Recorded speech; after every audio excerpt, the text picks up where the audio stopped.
विकास आघाडीमधील एक घडामोड उद्धव ठाकरेंनी धारावी प्रकल्पावरून उद्योगपती गौतम अदानींवर हल्लाबोल केलाय।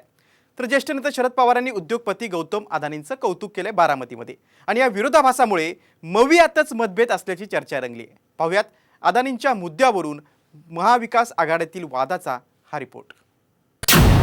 शरद पवारांच्या भूमिकेमुळे ठाकरेंची कोंडी, पवारांकडून उद्योगपती गौतम अदानींचं कौतुक, अदानींवरून महाविकास आघाडीतच मतभेद,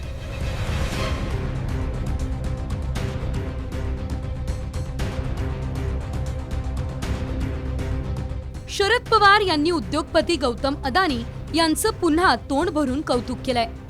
बारामतीमध्ये नवं तंत्रज्ञान केंद्र सुरू करण्यासाठी अदानींनी केलेल्या आर्थिक मदतीबद्दल पवारांनी त्यांचे आभार मानलेत। आणखी एका आमच्या सहकार्याने मदत करायचा निर्णय घेतला। इलेक्ट्रॉनिक पाठवली, त्याच्यामध्ये गौतम अदानी यांचं नाव या ठिकाणी घ्यावं लागेल। त्यांनी 25 कोटी रुपये त्याचा धनादेश संस्थेकडे पाठवलेला आहे आणि त्या दोघांच्या मदतीनं हे दोन्ही प्रकल्प आज आम्ही या ठिकाणी उभा करणार आहोत। त्यामुळे आता अदानींवरून महाविकास आघाडीत मतभेद असल्याचं म्हटलं जातंय।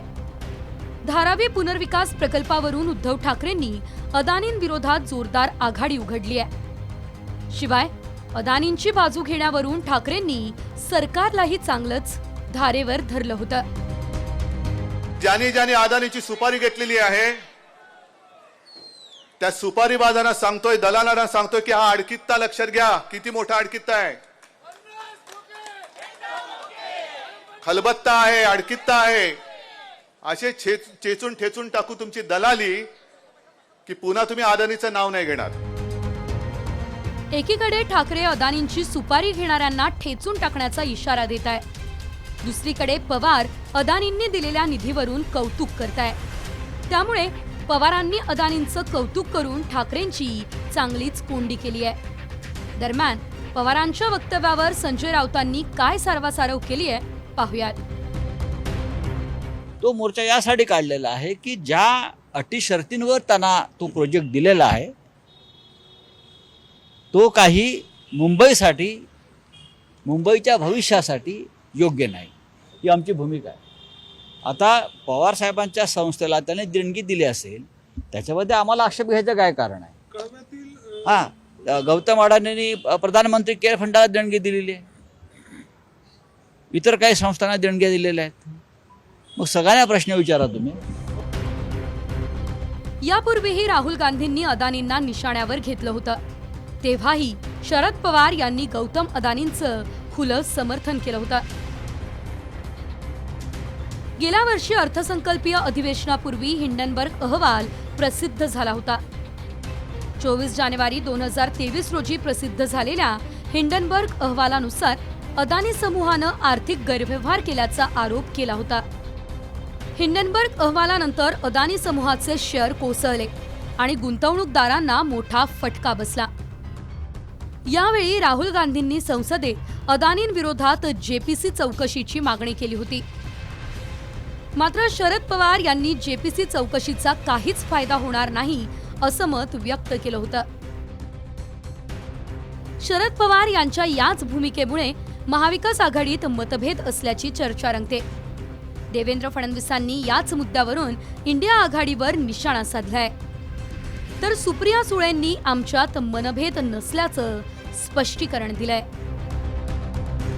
ये जिस प्रकार की राजनीति इंडिया अलायंस कर रहा है ये दोगली राजनीति है। एक और यहाँ पर किसी एक विषय को लेकर वो विरोध करते हैं, किसी उद्योगपति का विरोध करते हैं, और वही बिहार में जो इनकी अलायंस के सबसे प्रमुख व्यक्ति जहाँ मुख्यमंत्री है वहाँ पर उनका स्वागत करके 8,000 करोड़ का निवेश उनसे ही लेते। तो इसलिए ये दोगले लोग हैं। लोकशाही है, आमच्याकडे दडपशाही नाही, म्हणलं की उठ आणि बस म्हणलं की बस, गलत भी अच्छा भी अच्छा। आमच्याकडे असं नाही, लोकशाही आहे। तुमच्या घरामध्ये मला सांगा कधी मतभेद होत नाहीत का? सगळे सगळ्याला हो म्हणतात का? नाही की नाही? मोकळा श्वास घेऊन लोकशाहीत लोकांना बोलायचा अधिकार आहे की नाही? इंडिया आणि महाविकास आघाडी हा लोकशाहीने चाललेला प्रश्न. आमच्याकडे चर्चा होते, आमच्याकडे काय भीती नाही दाखवली जात की तू कर्तृत्वान. शरद पवार आणि गौतम अदानींची सिल्वर ओकवर भेट झाल्याचं अनेकदा पाहण्यात आलं.